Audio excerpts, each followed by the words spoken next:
hoy tenemos un invitado muy, pero muy especial. Antes de hablarles del invitado, quiero contarles un poquitico cómo van a ser las reglas del juego. La regla del juego para hoy es que vamos a tener un diálogo, una conversación con el invitado que les voy a anunciar en unos momentos. Y faltando antecitos de terminar este diálogo, vamos a abrir la posibilidad de que los participantes, los asistentes, pues envíen sus preguntas para que a su vez las podamos trasladar a nuestro invitado para que él las responda. Digo que es un invitado absolutamente especial porque lo conozco hace tiempos. Mauricio Salazar, incluso le pusimos de titular a esta conversación Fortaleza mental ante momentos difíciles. Mauricio Salazar es un speaker especialista en motivación, deportista de ultra resistencia, empresario del sector de las TIC, creador de contenido, columnista, TEDx, Talk Speaker, y tiene un propósito definido, contundente y muy claro: romper mis límites e inspirar a otros a hacerlo. Oigan esto: romper mis límites e inspirar a otros a hacerlo. Mauricio Salazar, bienvenido, un gusto, un placer tener la oportunidad de tenerte aquí con nosotros, de que puedas compartir. Y también esta es otra cosa que voy a advertir desde ya. Pues a Mauricio, y con Mauricio tal vez lo hice en el anterior encuentro empresarial, pues por la amistad y por la cercanía, me han enseñado que siempre que hable con alguien, y más en público, le diga usted por respeto. Pero lastimosamente con Mauricio seguramente me va a pasar que lo voy a tutear o le voy a decir de otra manera, porque además es un ser cercano y especial. Mauricio, buenas tardes, un placer y un gusto tenerte por aquí con nosotros. Ya me puse nervioso, pero no, un abrazo gigante para vos, para todas las personas que nos están acompañando hoy, especialmente para las que puedan estar pasando momentos más difíciles, más complejos, toda la energía positiva para ellos. Y también un saludo a Confandi, que pues afortunadamente mantiene estos espacios abiertos para que podamos compartir ideas con todos. Muchas gracias. Como diría el famoso filósofo de Manizales, Mauricio, empecemos por el principio. ¿Quién es Mauricio Salazar? ¿Por qué el Ultraman colombiano? Por favor, cuéntanos tu historia, Mauricio. Ultraman es por un apodo que me pusieron cariñosamente por una de las carreras que hice. Ahorita les voy a contar un poco sobre eso, que se llama precisamente así, Ultraman, y de ahí en adelante me siguieron diciendo así. ¿Quién es Mauricio? Pues digamos que para hacer un resumen del tema, es una persona común y corriente. Siento que esa es mi historia, la de una persona común y corriente que después de llevar una vida como empresario durante casi 20 años en el sector de tecnología de la información, y donde hay que decirlo claramente, llegué casi al límite del abuso del trabajo. Logré, gracias a mi familia, a las personas más cercanas, a Verónica, mi esposa, dar un giro a mi vida. Logré, gracias a ellos, entender que estaba por un camino de pronto que no era sostenible, que no era saludable ni mental, ni emocional, ni físicamente. Y en ese cambio, en ese proceso de cambio que me tomó varios años, encontré en el deporte una nueva ruta. Y ahí, Luis, fue como cruzar una línea de no retorno. En el deporte encontré un nuevo capítulo en mi vida, un capítulo donde puedo explorar, aprender, soñar con nuevos desafíos, concentrar otra vez toda esa energía, y estoy muy, muy feliz en ese camino. En ese proceso tomé una decisión y fue enfrentar 5 de las pruebas de ultrarresistencia más exigentes del planeta. La ultrarresistencia es como para darle un contexto a la gente. Existen normalmente en los deportes de resistencia 3 categorías tradicionales: corta distancia, media distancia y larga distancia.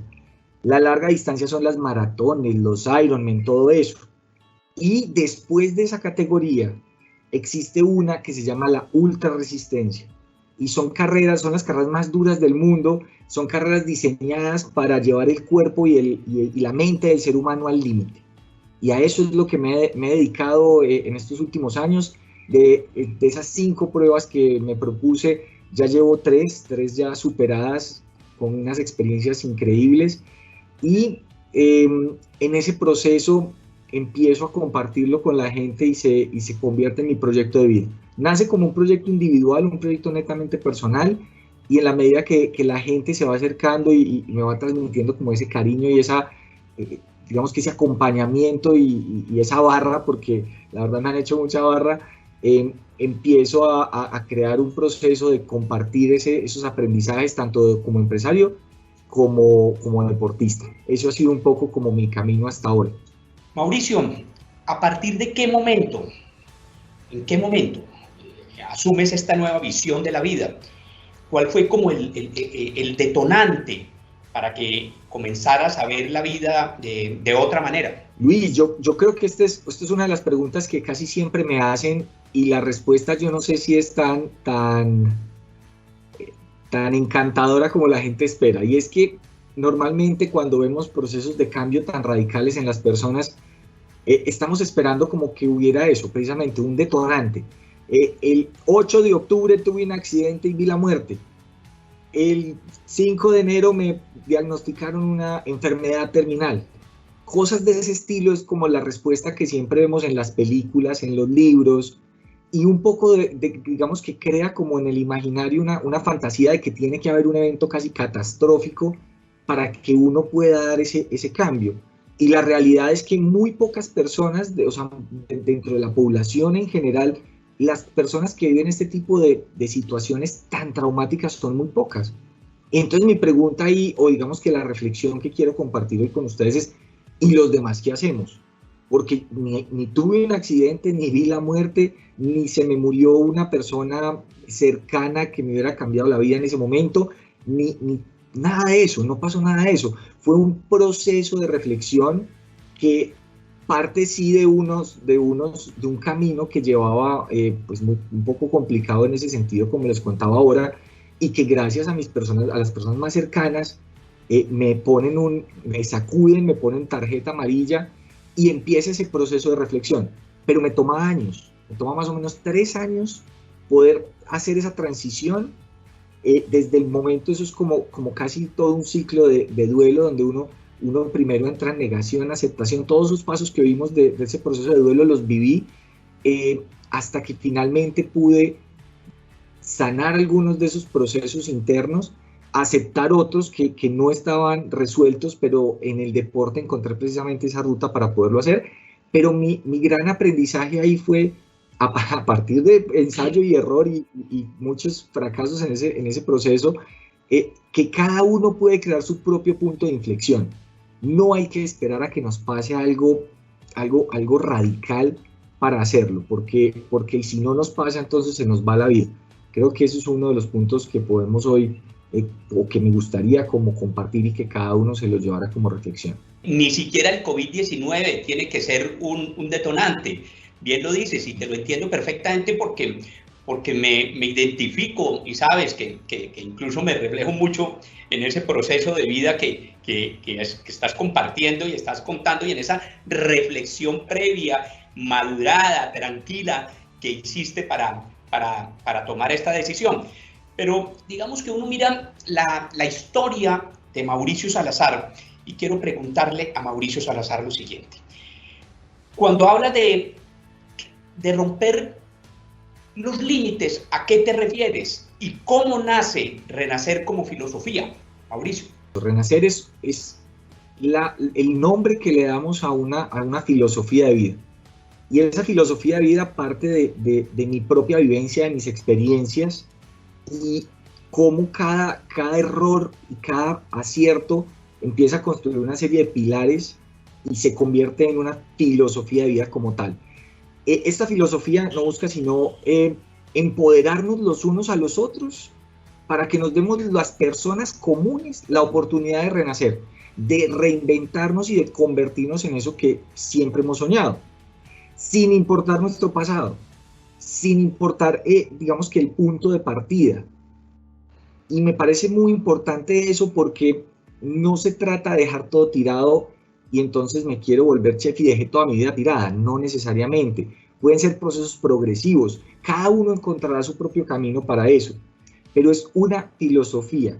Y me parece importante ahí, digamos que una de las grandes tareas que me pongo es cómo invitar a que las personas comunes reivindiquemos esos logros o esos sueños que tenemos, porque cuando vemos en términos mediáticos, estamos bombardeados por los Cristiano Ronaldos, por los Nairos, por los Egan Bernal, que los queremos, los adoramos, los admiramos profundamente, pero venga, o sea, una cosa es ver uno a Cristiano Ronaldo jugando fútbol o a Rigo subiendo en una bicicleta una montaña, y otra muy diferente cuando uno de nosotros lo intenta. Entonces, que yo lo intente, que vos lo intentes, Luis, tiene el mismo valor. Incluso tal vez nosotros tenemos que hacer un esfuerzo mucho más grande para cumplir nuestras propias metas que las que puede tener un profesional de estos. O sea que mi invitación es a que reivindiquemos y valoremos nuestros procesos frente a todo ese imaginario que nos van construyendo, pues, los medios de comunicación. Y entonces, cuando me preguntas ese tema de los límites, ahí está la esencia. Es cómo crear un proceso o una espiral de mejora continua personal, donde el límite se entiende como algo absolutamente personal. Cada uno de nosotros tiene límites diferentes y no son comparables, porque cada uno ha tenido un contexto y una vida, un pasado diferente. Entonces no puede ser comparable. Poniéndolo en términos deportivos, tal vez para una persona que sufre de sobrepeso es mucho más difícil, tal vez tiene que hacer un esfuerzo mucho más grande que el flaquito para llegar a la meta. Se va a demorar más, va a sufrir más. ¿Cómo no va a hacer eso igual o más meritorio que lo que hace otro? Así se demore, o sea, si llegue de último. Entonces ese límite es personal y cada uno tiene que entender sus propios límites y crear su ciclo, donde yo identifico mi límite, el personal, sin compararme, aunque pues puedo compararme para tener referentes y para motivarme, por supuesto, pero identifico ese límite, tomo esa decisión de romperlo, creo ese plan de trabajo, empiezo a trabajar con mi equipo o individualmente, como lo considere, y voy y lo enfrento. Y una vez lo enfrento, empieza ese proceso de reflexión, Luis. ¿Cómo aprendo del resultado? Lo haya logrado o no. Y si lo logré, genial, lo celebro e inmediatamente empiezo a soñar con cuál es el próximo límite que voy a romper. Y se crea un proceso, y ese es un estilo de vida que nos permite crecer de manera continua, y a esa filosofía con una cantidad de cositas adicionales es lo que llamamos renacer. Digamos que cojo dos temitas de tu respuesta. La primera es que debemos focalizarnos justo en lo que dices, en vivir nuestra propia vida, la nuestra, la de nosotros, no la de otros. Muchos en este mundo, en este trasegar, viven la vida de otros, crean unos modelos e intentan y se frustran, por supuesto, por tratar de vivir una vida ajena, una vida que no les pertenece, que no les corresponde. Eso por un lado. Por otro lado, en lo que decías ahorita, en competir, ganar uno mismo con uno, es como una reinvención permanente. Eso entendería yo de la filosofía que estás explicando. Es la exploración de mi realidad, la aceptación de mi realidad, pero entendiendo la realidad no como algo determinante, sino como un punto de partida. Como un punto de partida hacia donde quiero llegar, hacia donde sueño llegar. Pero nuestra visión o lo que tratamos de compartirle a la gente es un esquema muy práctico, porque digamos que estamos rodeados un poco de un positivismo excesivo que en algunas ocasiones a nivel personal, y esto lo digo con todo respeto, creo que no es tan... no termina siendo, o sea, termina de pronto haciendo daño y generando frustraciones en la medida que partimos de que si se quiere, se puede. Y personalmente creo que querer no es suficiente. De hecho, hay una de las charlas que doy que se llama así: querer no es suficiente. Querer es el punto de partida que nos debe llevar a la acción. pero es un proceso de autoconocimiento, porque en la medida que cambio hacia adentro es donde lo voy a poder reflejar en la acción hacia afuera. Es como esa dinámica, más que nada. Hablabas ahora de una persona común y corriente. Entonces, digamos que te traslado esta pregunta que me surge, y es la siguiente. ¿Cómo puede una persona común y corriente, justo en estos momentos de dificultad, tener de verdad fortaleza mental para aguantar y tomar buenas decisiones? Luis, hay una realidad, y quisiera ser, no hago fiestas, pero sí muy responsable, en el sentido en el que la fortaleza mental es una habilidad que se desarrolla, es una competencia que se desarrolla. No es algo como que uno pueda decir, voy a ser fuerte mentalmente mañana. Es como decir que yo no hago ningún ejercicio físico y mañana voy a ir a levantar 200 kilos pues en prensa, ¿cierto? En un gimnasio. Eso no es, o sea, tiene uno que ser muy consciente de que va a ser un proceso. Entonces, si de pronto, por las razones que sean, y no es que sea ni una vergüenza, o sea, para nada, o sea, simplemente, si yo no tengo esa fortaleza mental desarrollada, lo primero que tengo que ser es consciente de esa realidad y empezar un proceso. Empezar un proceso para poder ir incrementando mis capacidades en ese sentido, ¿de acuerdo? Entonces, no pretender que hay una varita mágica, esto como a veces lo mismo que pasa con el ejercicio o con las dietas, no hay varitas mágicas, no hay magia. Es un proceso que se entrena, la mente es como un músculo común y corriente, pues no es que sea un músculo, me refiero a que funciona de la misma manera, se entrena de la misma manera, a partir de la repetición y de la puesta en escena en escenarios reales. Ahora, hay ejercicios muy prácticos, digamos que puede ser un punto de partida, y creería que en un momento como estos, yo daría un ejercicio que puede ser, que puede ayudar a dar un pasito en medio de esta dificultad para las personas que de pronto no han trabajado esa fortaleza mental. Y es algo elemental. Y es, pongámosle un propósito a este periodo. ¿De acuerdo? Porque como el nivel de incertidumbre es tan alto, nuestra mente está divagando y se está desgastando una cantidad de cosas sobre las que no tenemos control. Entonces, en la medida que le pongamos un propósito a la cuarentena, hay que ponerle propósito a la cuarentena. Mi propósito es mejorar mis capacidades en Project Office o en Excel o en no sé qué, si es que ese es mi interés a nivel tal vez laboral o de las competencias técnicas. Mi propósito es aprender a cocinar.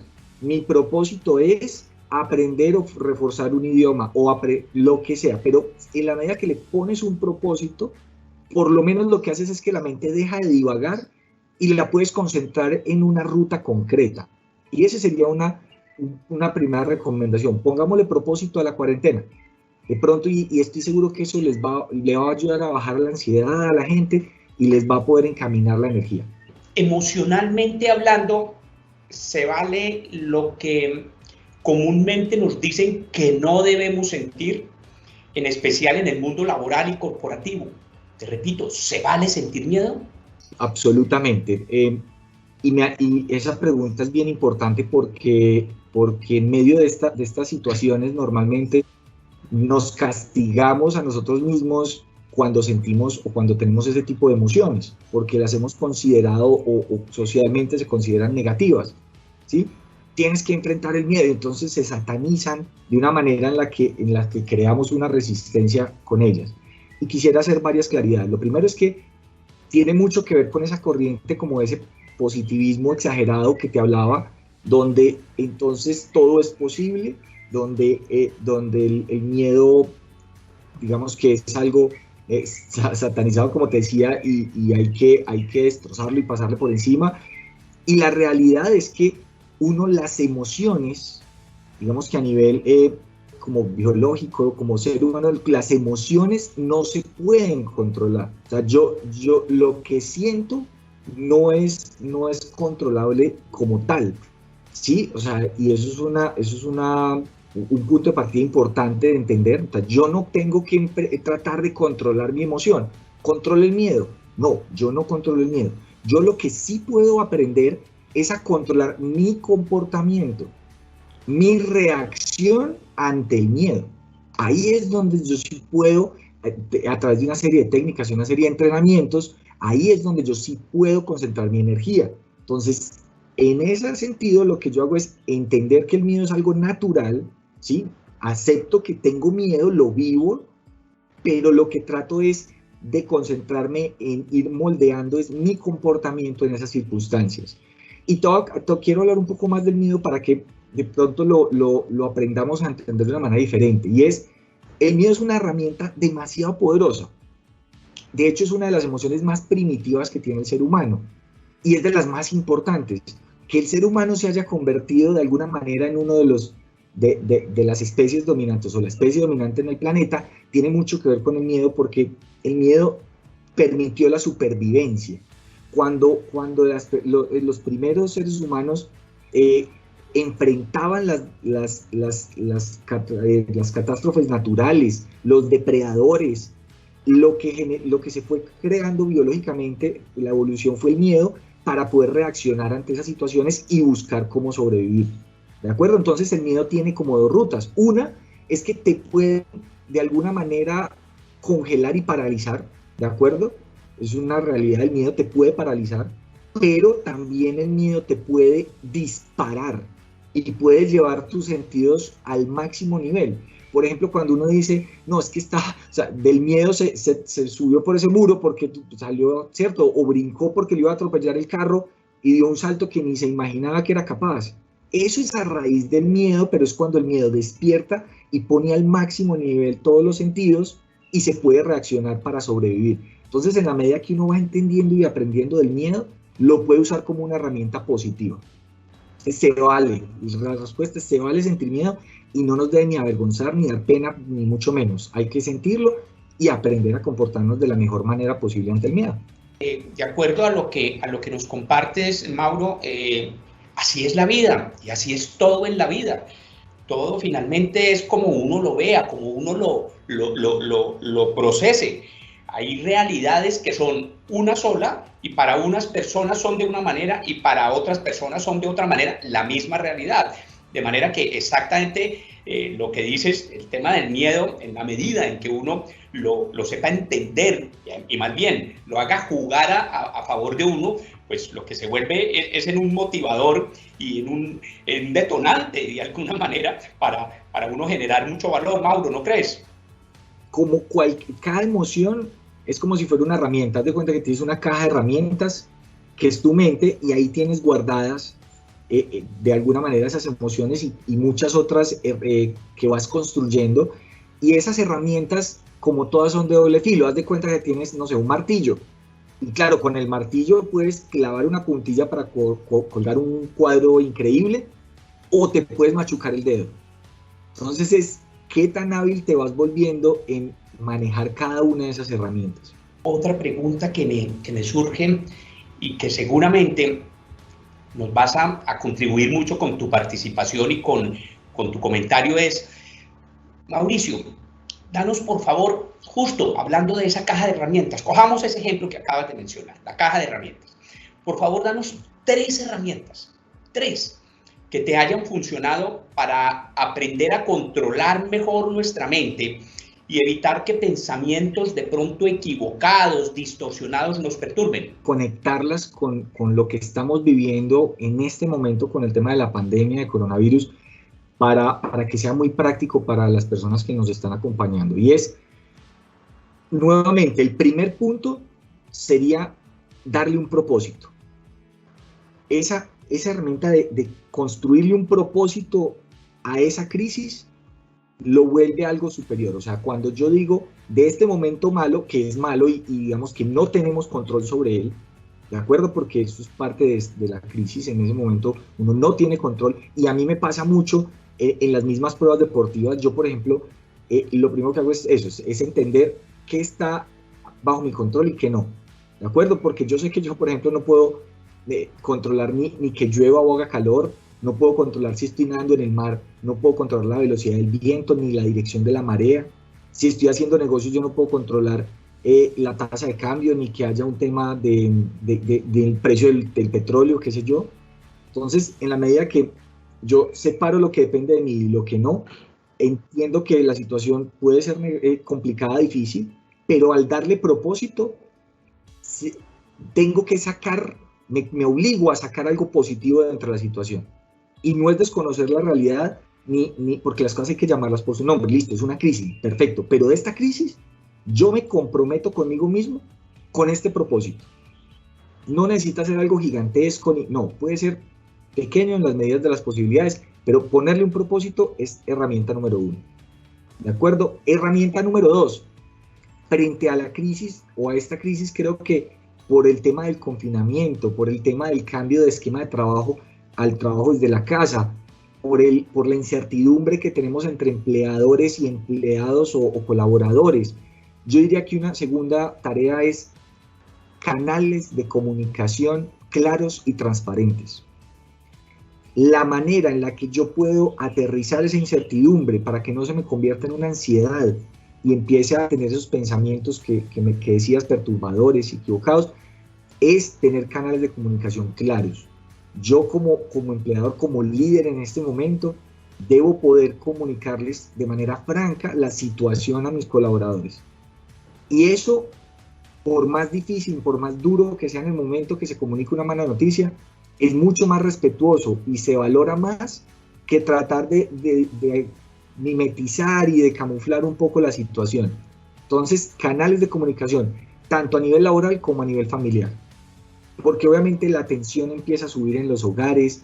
Veía una cifra muy triste esta mañana de una campaña que estaban haciendo que la violencia intrafamiliar se estaba disparando. Y canales de comunicación para poder que sean como la olla de presión, y esa es como la válvula de escape. ¿De acuerdo? Segundo, canales de comunicación claros y transparentes.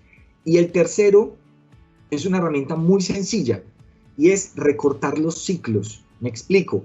Uno está en el trabajo o en los proyectos personales y puede tener ciclos de 6 meses. Este proyecto en julio, en noviembre, en diciembre va a pasar tal cosa, o este es el objetivo. En estos momentos de incertidumbre, lo que uno hace es recortar los ciclos. Si yo tengo que correr una carrera de 100 kilómetros y me pongo a pensar en el kilómetro 20 que tengo, me faltan 80, pues se me va la mente y se me va la energía en otras cosas. Si yo me voy kilómetro a kilómetro, mi mente va a estar en el presente y voy a poder dedicarme a controlar las acciones que dependen de mí. Así que recortar los ciclos, ponernos objetivos semanales máximo, nada más allá de una semana. Y entonces eso me permite que la mente también tenga ciclos donde de carga y descarga. Abro y cierro ciclos, porque la mente se fatiga. Entonces en esa misma medida, cuando yo cierro el ciclo y cumplí esa metica de esa semana, descanso y vuelvo y arranco. Ese es un ejercicio muy práctico y que creo que está al alcance de todos sin importar como a qué nos estemos dedicando en este momento. Esas tres, darle propósito, canales de comunicación claros y transparentes y recortar los ciclos y los objetivos. Finalmente uno a veces se complica más la vida de lo que es. A veces se enreda y de hecho a veces no, normalmente lo hace, normalmente se enreda. Mauro, te estaba escuchando precisamente cuál fue la última carrera, competencia ultra esa en la cual participaste. ¿Cómo fue eso? Fue la Glognerman. Eso es una prueba de ciclismo, es una prueba de 1000 kilómetros en una sola etapa, sin dormir, sigues derecho. O sea, es muy complicada, se hace en Austria, es una carrera demasiado bonita, pero brutal. Porque aparte de todo eso, tienes 55 horas de tiempo límite para terminarla. 55, un minuto más y te descalifican. Y lo más salvaje de esta prueba es que es la carrera que tiene más metros de desnivel, o sea, la que tiene más escalada en el mundo. Son 17.000 metros de desnivel acumulado lo que sumas durante toda la prueba. Esos son 12 puertos de montaña. Como para hacernos una idea, eso es como coger todas las etapas de alta montaña del Giro de Italia y hacerlas en una sola. Entonces eso fue un desafío gigante tanto para la mente, el cuerpo, el equipo de trabajo, porque pasó algo muy bonito. Nosotros arrancamos la carrera, éramos 23 ciclistas de todo el mundo, Y esos 23 ciclistas arrancamos día, noche, y después éramos esos 23 y yo tenía mucha confianza en que yo tenía cómo terminar esos 1000 kilómetros como fuera, gateando, arrastrado, a mí no me importaba, pues yo terminaba como fuera, pero teníamos mucho miedo de poderlos terminar en las 55 horas, que era el tiempo límite. Ahí teníamos un susto, pues porque realmente las cuentas no me dieron. Yo hice 1000 Exceles, simulé, miré de todas las, o sea, miraba las altimetrías, le tiré Excel a eso como loco y nunca me daba la de que yo pudiera terminar en ese tiempo porque yo era muy lento comparado con los ciclistas que van a eso. O sea, yo arranqué a hacer deporte, Luis, a los 35 años, 2015. Yo nunca había practicado uno de estos deportes, entonces, pues para mí realmente, pues me cuesta mucho trabajo y comparado con ellos, pues obviamente hay un abismo gigantesco. Entonces, arrancamos los 23 ciclistas con ese susto. Yo tenía, o sea, teníamos todos como esa, en el equipo sabíamos que era muy poco probable, pero teníamos también pues toda la determinación de sacarla adelante pues, hasta donde pudiéramos. Y si no nos alcanzaba el tiempo, íbamos a terminar. Lo que sí teníamos claro era que terminábamos esos 1000 kilómetros. En 50 horas o en 60 o en 70, no nos importaba, terminábamos. Porque ahí hay una cosa muy bonita y es que para mí, yo sé que yo no soy el más fuerte, ni el más rápido, nada. O sea, yo no soy un élite, no soy un profesional, esa no es mi aspiración. Yo soy consciente de mis limitaciones de haber arrancado viejo en el deporte, pero eso no es como lo más importante para mí. Lo importante para mí es cómo aprender a convertirme en esa persona que no se rinde.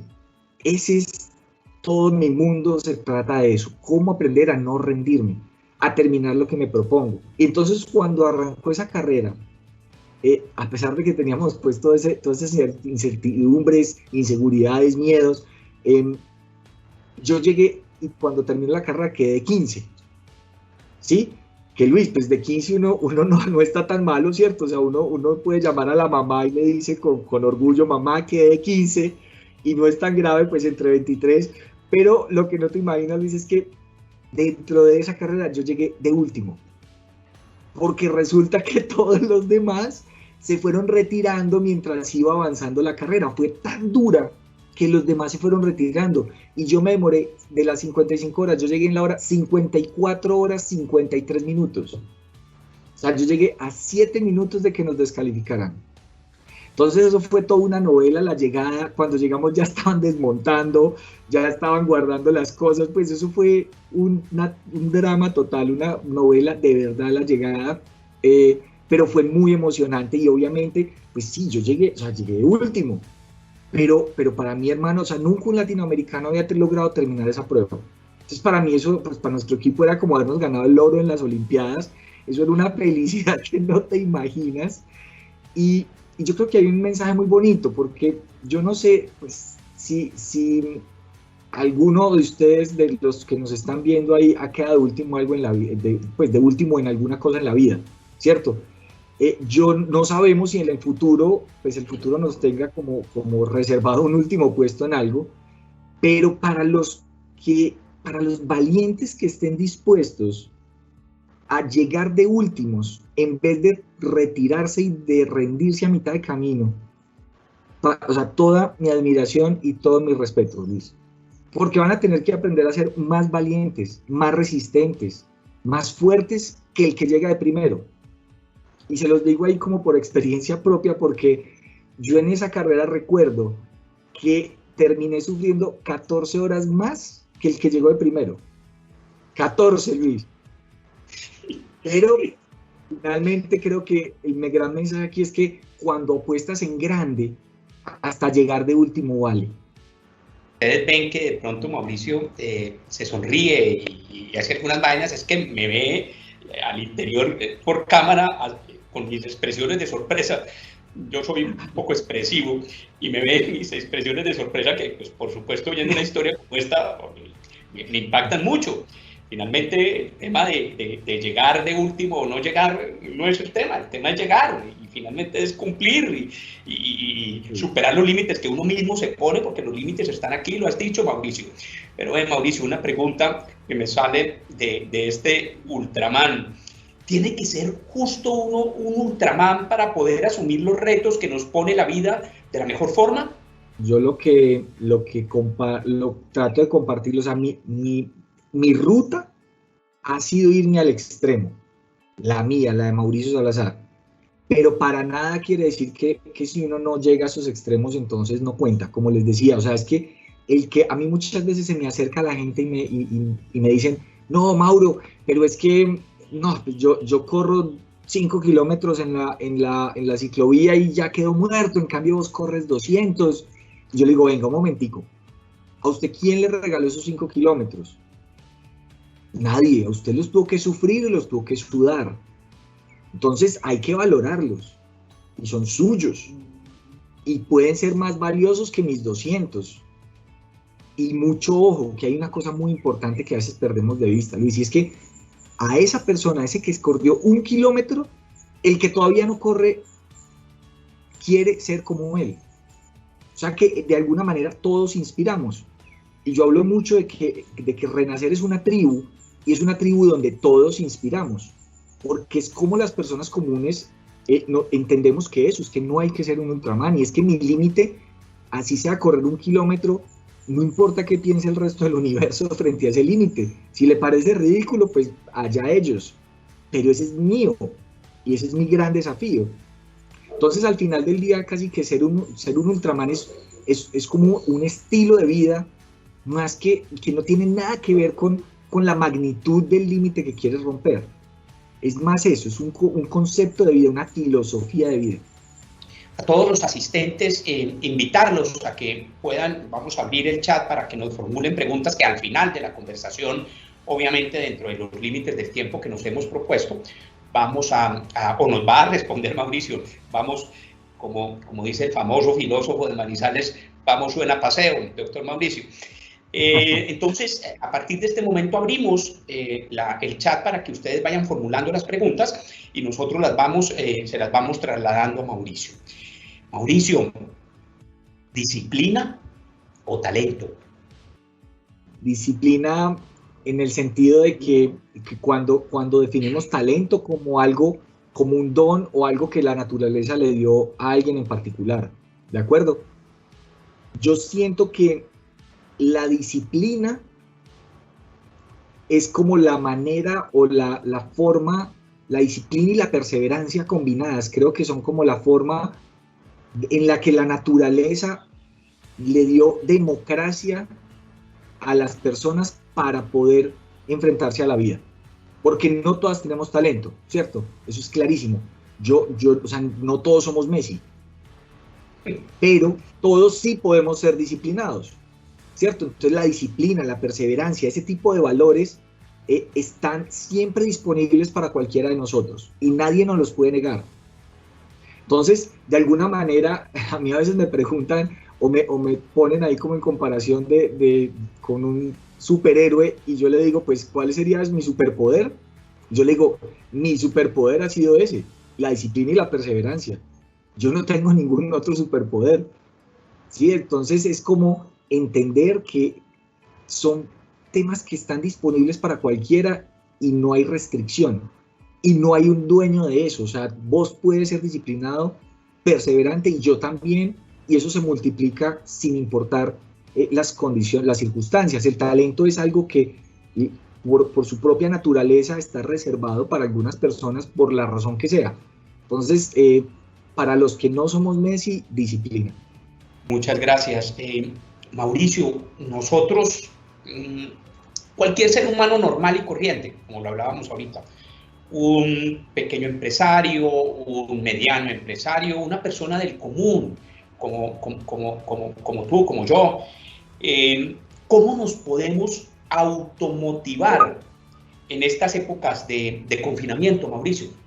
Creo que hay dos factores importantes y uno ya lo mencioné y no parece como reiterativo de pronto, pero es bien importante y es tener propósito. Si yo tengo propósito, porque es que la motivación finalmente es ese conjunto de razones por las cuales yo decido a hacer algo, o sea, es lo que induce mi acción, ¿cierto? Mi comportamiento. Y cuando uno mira cuáles son esas razones están albergadas en la mente, ¿cierto? Pero la motivación parte entonces de tener un propósito que me empuje a actuar. Entonces, tener propósito es indispensable. Y hay otro tema de la motivación que pronto no hemos tocado, que me parece que es muy práctico también. Todos los tenemos, o creo que casi todos lo tenemos ahí al alcance, y es algo que yo llamo el doping emocional, que primero pues es legal, es gratis, y consiste en hacerse una pregunta muy simple, y es, ¿por quién estoy haciendo esto? Entonces, cuando yo hablo de propósito, estoy hablando del qué, y cuando hablo del doping emocional, estoy hablando del por quién. Y yo te digo que en mi caso ha sido Verónica, que pues es mi esposa y me acompaña a todas estas pruebas y me ha tenido toda la paciencia del mundo. Y yo te digo, vos me pones a Verónica en la cima del Everest y allá llego, como sea. Por ejemplo, carrera o la primera carrera me acompañaban mis papás y ellos estaban en la meta esperándome. En la tercera etapa, que es un triatlón, ese fue precisamente el Ultraman, es un triatlón de 515 kilómetros y la última etapa son 84 kilómetros, 2 maratones seguidas. Uy. Y eso, ustedes que están allá en el valle, eso es como correr desde el lago Calima hasta el puerto de Buenaventura, más o menos.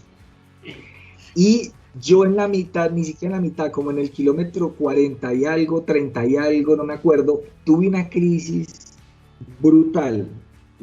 Estaba destrozado y no tenía realmente cómo seguir, estaba absolutamente liquidado. Y una de las cosas que me hizo parar y seguir era que mis papás me estaban esperando en la meta.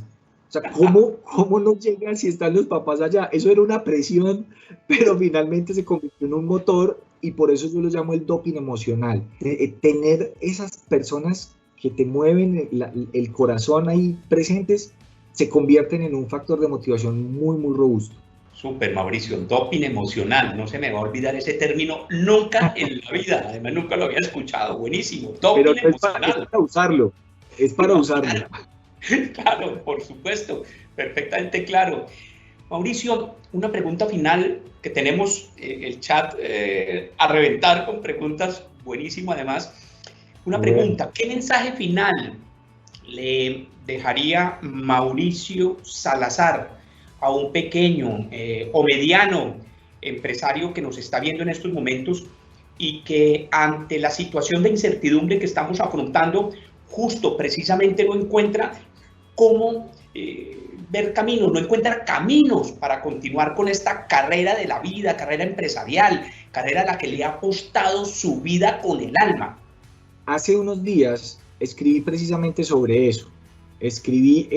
Yo tengo una columna en un periódico acá regional y las columnas las publico en Instagram, que aprovecho para invitarlos a todos a que me sigan ahí, poder compartir. Ahí también después de esto les voy a poder responder preguntas. De hecho, les voy a poner acá en el chat el link al Instagram para los que quieran de pronto pues acompañarme por ahí. Y escribí una columna que la titulé Zoom Out. Zoom Out, haciendo referencia al zoom, al ir al poco, y el zoom out zoom in es ir a lo pequeño y zoom out es alejarse. Y hablaba mucho de eso, y es un ejercicio ahí les puse el link en el chat. Es un ejercicio muy práctico que eso es un invento, yo no sé si eso tiene algún sustento pues científico más allá de mi experiencia propia, y es un ejercicio que consiste en lo siguiente: cuando uno está en medio de la crisis entre más grande, digamos que te arrolla, ¿cierto? O sea, te consume, porque obviamente te genera una cantidad de incertidumbres y te dispara una cantidad de comportamientos y de pensamientos que no te permiten analizar y razonar con claridad. Entonces, estar tan inmerso en el momento de la crisis es muy complicado. ¿El ejercicio en qué consiste? En 3 pasos. Primero, yo tengo que separar mi mente del momento presente. ¿Qué significa eso? Que yo hago una pausa del momento presente y me empiezo a alejar.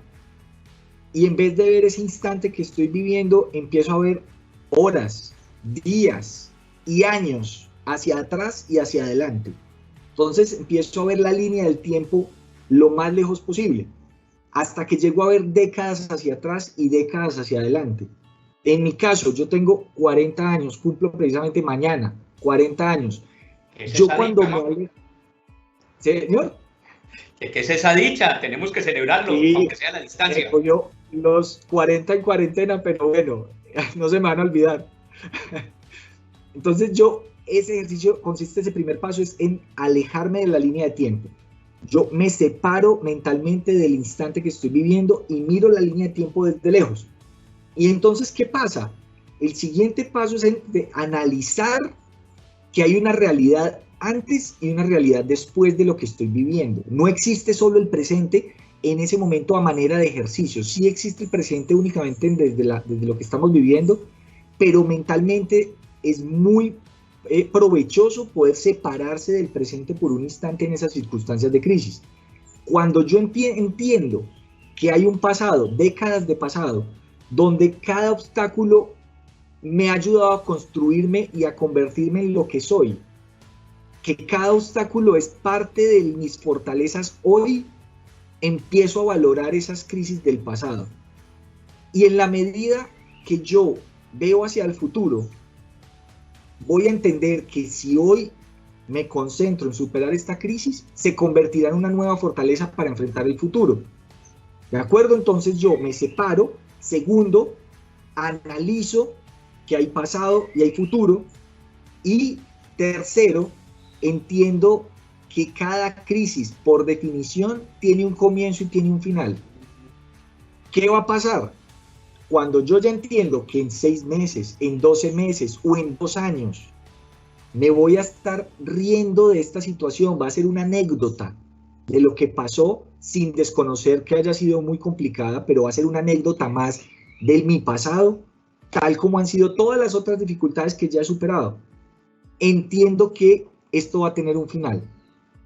¿De acuerdo? Entonces, esos 3 pasos me permiten después entender, ver el momento de una manera minúscula. Si yo hoy estoy así abrumado, pero me separo de la línea del tiempo y esto dura 1 año o 2, ¿qué son 2 años dentro de 40? El 5%. Y no es desconocer la realidad, pero tampoco es desconocer que hay un futuro, que hay un pasado. Para mí esa es una herramienta muy, muy potente en los momentos más difíciles y que los invito a que le den una leída a esa columna, que obviamente la trato ahí con mucho más detalle. Uno puede comenzar a construir hábitos, finalmente. Y construir hábitos es repetir y repetir justo esa recomendación que nos haces, mirando a futuro y mirando hacia atrás. Ahora, Mauricio, vamos a pasar, tenemos, como te dije, el chat muy lleno, has generado demasiada inquietud, por ahí hay una pregunta de Leonardo que creo que ya la respondiste, pero aquí hay otra que nos llegó y nos dicen: ¿cómo entreno mi mente para poderla llevar al logro, Mauricio? Luis, la mente, y para la persona que nos pregunta, y es muy buena pregunta, la mente hay que entenderla. Para mí la forma más simple de entenderla es como si fuera un músculo más.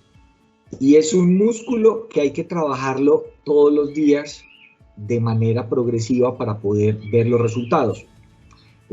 Para la mente no hay magia. No hay magia. Y hay una cosa muy importante de entender, y es que, digamos que hay una cosa que es el software y otra cosa que es el hardware. El hardware puede ser el cerebro, a manera de analogía, ¿de acuerdo? Y el cerebro de todos nosotros es prácticamente el mismo, de alguna manera. A nivel fisiológico, anatómico, las funciones son las mismas en el cerebro de prácticamente todos nosotros.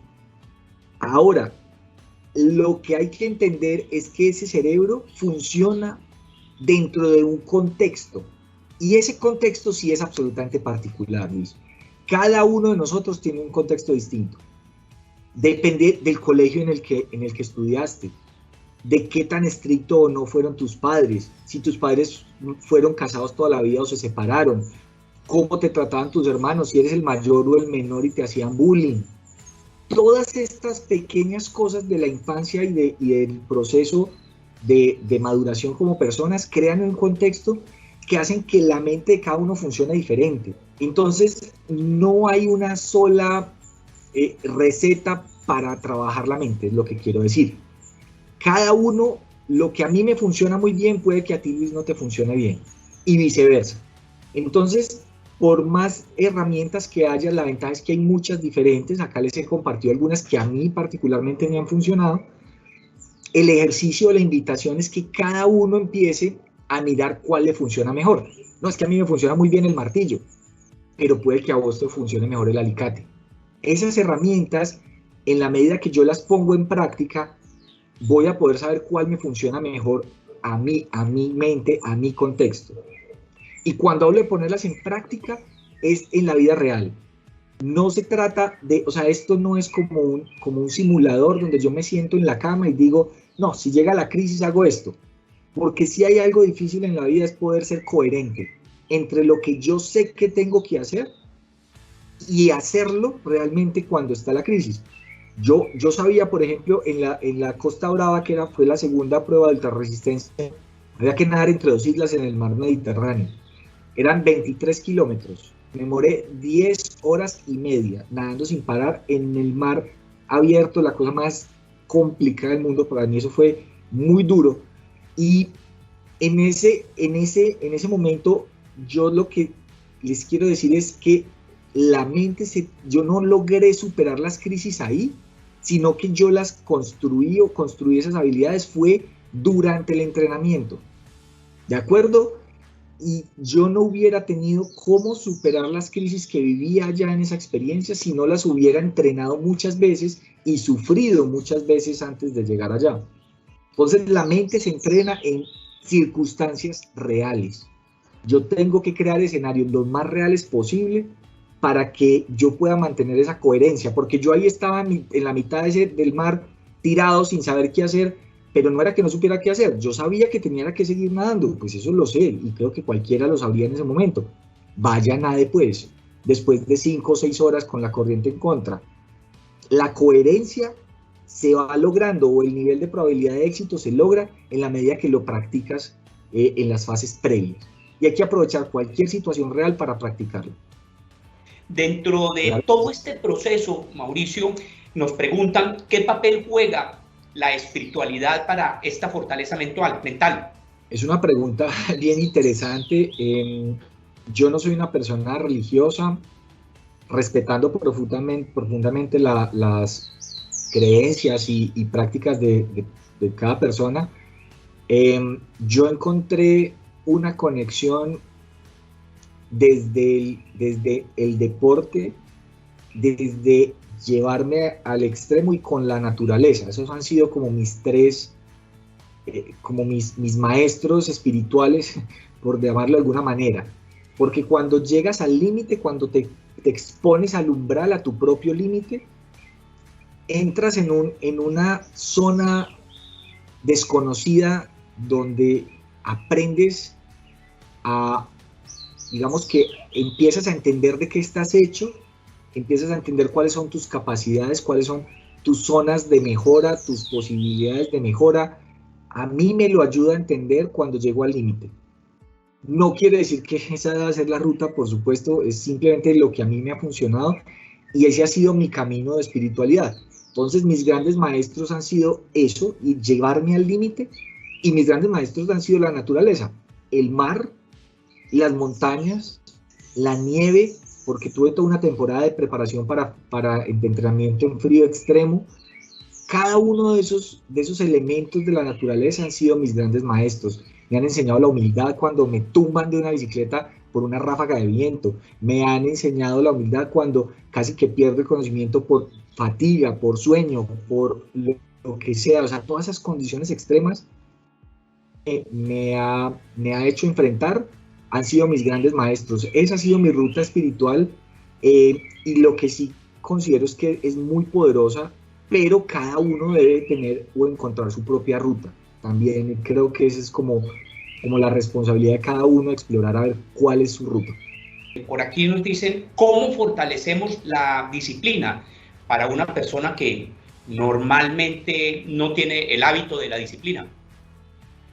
Yo creo que no existe eso de la no disciplina. ¿Por qué lo digo? Porque para hacer nada hay que ser muy disciplinado.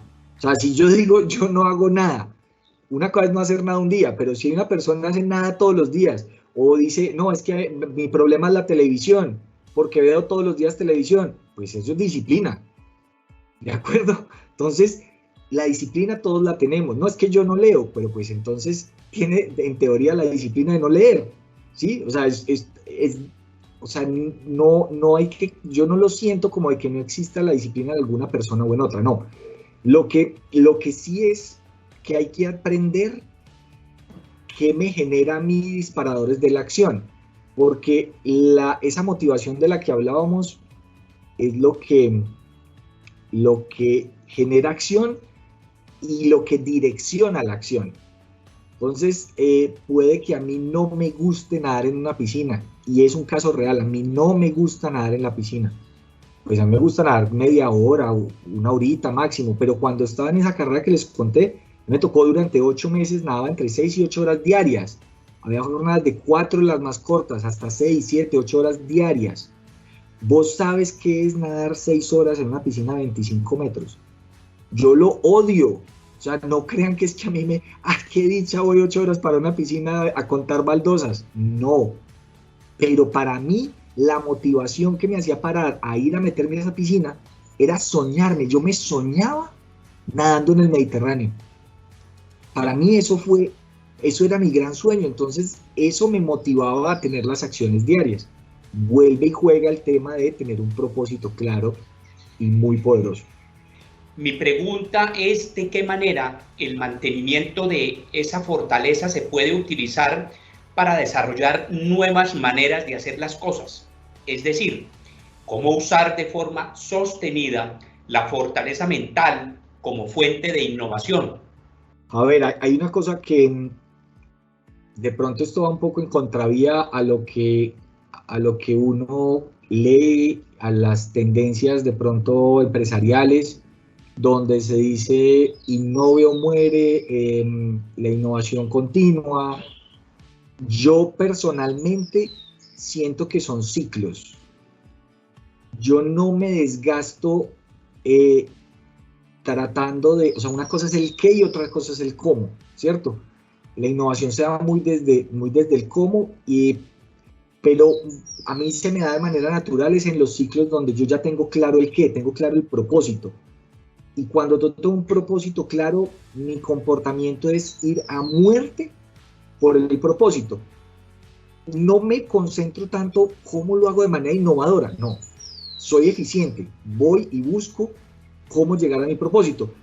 En la medida que salen los obstáculos, lo que hago es, obviamente, buscar maneras creativas de resolver los obstáculos. Si eso se puede hacer de manera innovadora o de una manera convencional, pero me funciona, yo no me complico la vida.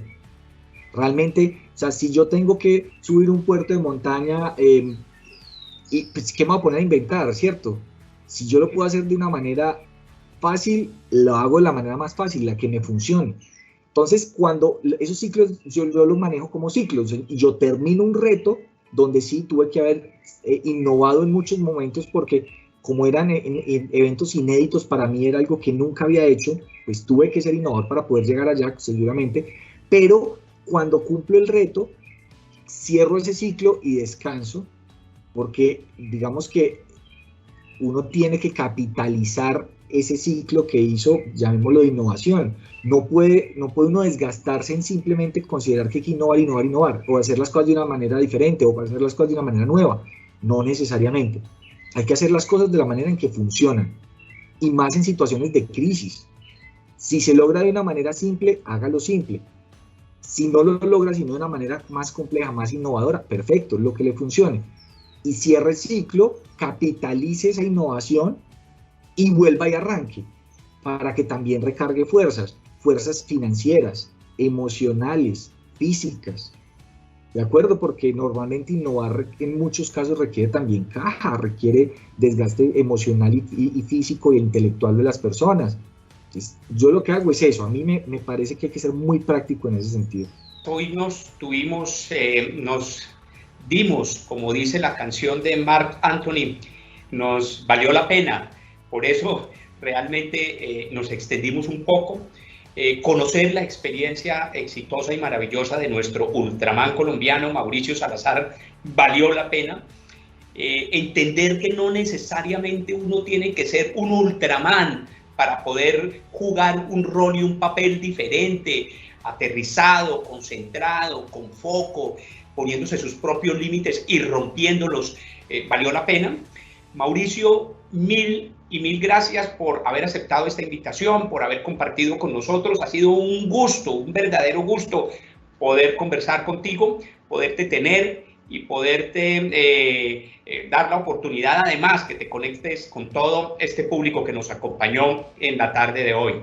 No, Luis, feliz, estuvo muy entretenida esta conversada. Gracias a Confandi por la invitación y por tener estos espacios, que espero pues que los mantengan por todo el tiempo que sea necesario.